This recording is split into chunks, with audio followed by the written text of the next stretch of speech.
Hey guys, it's Brett with the Hollercraft Academy. I'm moving on a tip tonight while we're traveling around in the woods and just hanging out. I've been told that there may be some chicken of the woods mushrooms right down here in the woods next to a stump. We're going to check it out. A little on the fence on what type of mushroom it is. I thought we would take a look together and talk about whatever we find. I'm hoping that it's chicken in the woods because we do have a camp this weekend, and even though I have about a gallon Ziploc bag full to take into camp to eat, I'd like to get some more so we can make our nice potluck meal for our group this weekend. So let's see what we found down here over the hill. I'm going to turn you around and we'll take a look. Oh, I see them right there. Let's take a look.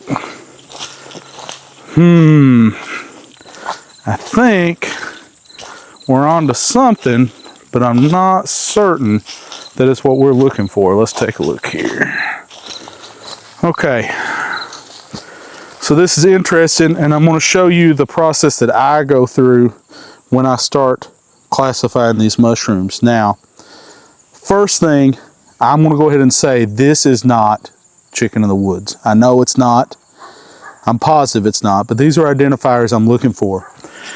There's no pronounced band on these. There should be a pronounced band all the way across at this age or at this stage.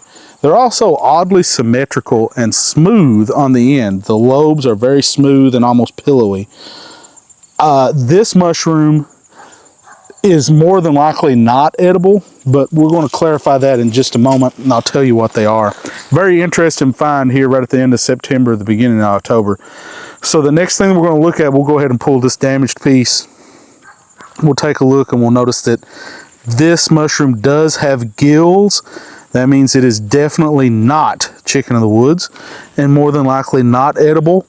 But I'm going to tell you from my experience, this is what you call a jack-o'-lantern mushroom. So at their younger stage, they don't cup like this. They'll be pillowed over. I'll show you some other examples of younger stages of that mushroom. Then next to this decaying tree, this happens to be an oak tree, this stump. And you can see there's several of them around. They do grow in communities. This is an interesting mushroom. It's called Omphalotus Olarius, and I'm sure I butchered that. But you can see here's some younger ones that are pillowed up and have more of that typical mushroom shape. Now, these are not classified as edible mushrooms. They do cause intestinal distress and some other issues that you really just don't want to consume them. They're very easily confused. Chicken in the woods, to people that aren't familiar, to forage those. I always tell people, if you're not 100% certain, don't eat them. But the dead giveaway is this right here, those gills. And those gills are also what's fascinating about this plant, because this is one of the species of fungi that are native to Kentucky that are bioluminescent. In very, very strict darkness, those gills illuminate. That's their bioluminescence, and it's usually a faint green or almost a yellow-green color.